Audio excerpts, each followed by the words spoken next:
the lighting of candles, all of those things were part and parcel of the celebrations. And these took place in Ireland and Scotland and that whole region of the world, which is Celtic. And then let's see, well, after about the 16th century, it looks like, there began to be a Christian influence, because, quite often the newly burgeoning Christian religion would take festivals that were very popular with, people who practiced other religions and bring them in order to encourage those people to join in the Christian religion. And so the Christian influence on it has to do with the Christian holy day of All Hallows Day, which was November 1st, and then All Souls Day, which was November 2nd. Now, All Hallows Day was a Christian and mostly Roman Catholic celebration, which was to honor the saints and the holy people of the church.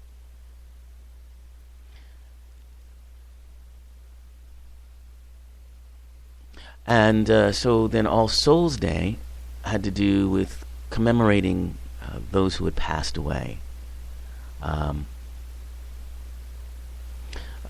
And it could be your relatives, but it may just also be people who were very well beloved and remembered in the community and part of the church and so forth and so on. So those 2 days were devoted to honoring those who were no longer with us, and also those who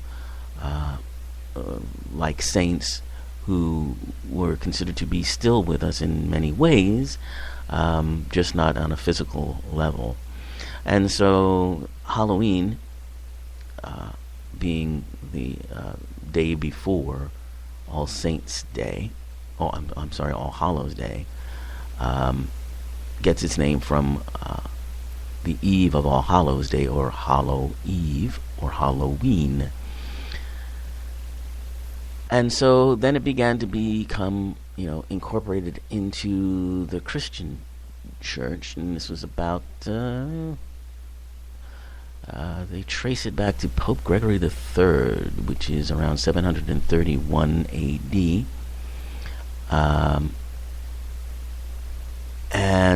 That was the creation of All Hallows, and by the end of the 12th century, they were very powerful holy days. And so All Hallows Eve began to become this time when the souls that weren't going to be honored, the bad guys that were dead, would wreak their vengeance. And so that would all play itself out on that evening, and then by the morning time they would all be cleared, and it would be time to celebrate the good ones, the holy ones. And so Halloween has that sort of aspect to it too. And it was then brought to America by immigrants from Western Europe mostly, and that began to be the trick-or-treat tradition started here and around the late 1800s, around the turn of the century into the 20th century.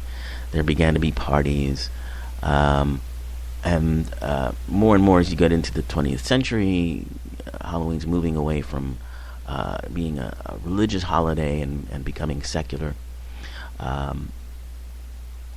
And the Halloween that we know today probably really had its beginning around in the 1950s, when you had the baby boom and lots of kids looking for things to do, and then Halloween became, this huge holiday that we have now. But I want to talk about, the idea of fear and how we deal with fear. People have. There's this saying that going around that some people like, and some people think is a little bit corny, but it uses the letters in the word fear to say fear is false evidence appearing real. In other words, illusions. And illusions are the things that scare us. And, so much of our the emotional component to our life, at least in our mundane life, is based on fear. And fear being, looking at illusions and seeing and taking them as real.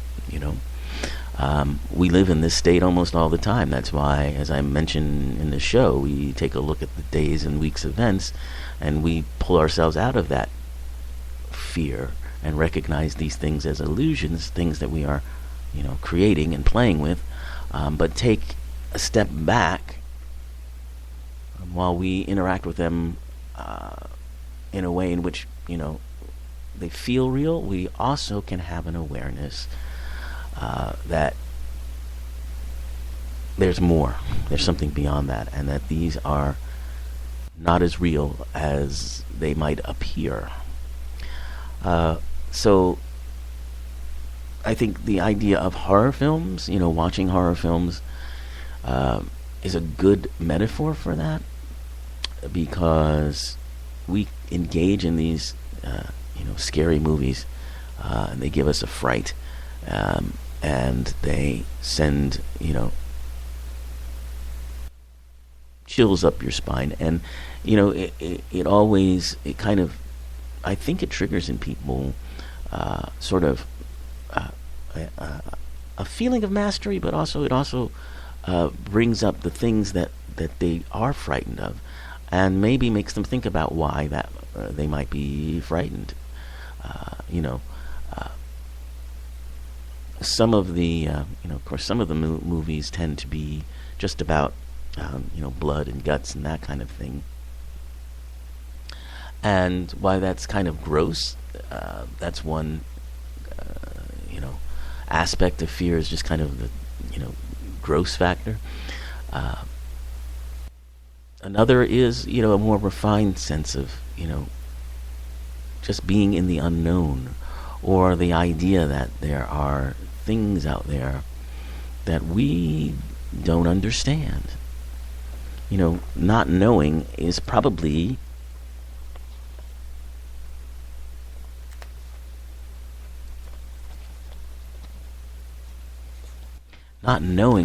the biggest fear that we have. Now, some people say that the fear of death is the biggest fear that we have.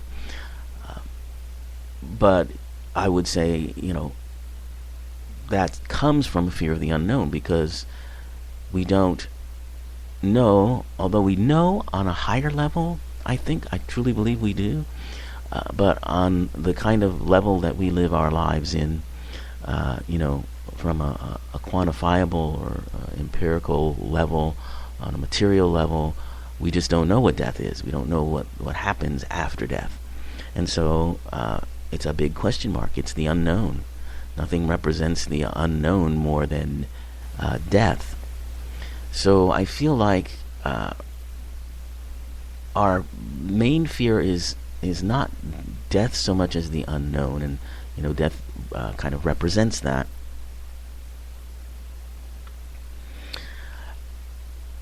And that is countered, and can only be countered by knowing, by having a sense of knowing. And we have a knowing that goes beyond knowledge in our material sense of the word, but it's a knowing that comes from within. It's a knowing that comes from reconnection with the truth of who and what we are, with this divine mind that I say that we are. And in this knowing, even though we might not predict what is coming down the road, or we might be presented with things that are off-putting, that we didn't expect, this knowing is what gets us through it. It gives us a better understanding of what we're dealing with. So the idea of our indulging ourselves in scaring each other. If you ever watch children, say boo, it's fun, and they look forward to having a reaction to that. Someone being startled or frightened. I think a lot of that is a projection of what they go through, because there's so many things in a little child's world that they don't understand, that startle them or frighten them. And if they can get someone else to experience that, and if they can be the cause behind that, it's kind of amusing. It gives them a sense of mastery over it. But I want to look at the themes of things that we are scared of too. Some of our great horror films really represent these themes that continue to be sources of fear for us. One of them, of course, is Frankenstein. Frankenstein is, a story that has been with us since the mid to late 19th century. And of course the story is about the mad scientist Dr. Frankenstein, who finds a way to bring dead body parts back to life and create a human being. And what that story was really all about, the original impulse came out of the Industrial Revolution that was happening at that time, where the whole existence, people's work lives, everything was being turned upside down by machines. Machines were being created that could do work that before humans had to do. And part of the result of that was crowded cities, smokestacks, with plumes of toxic chemicals being spouted into the air. And so there was much concern about where we were going with this industrial revolution. And Frankenstein is sort of an allegory to that. Here's this very altruistic doctor wanting to create life, to go beyond, or defeat death in a way. And what he creates is this monster that is not under his control, and soon turns against him.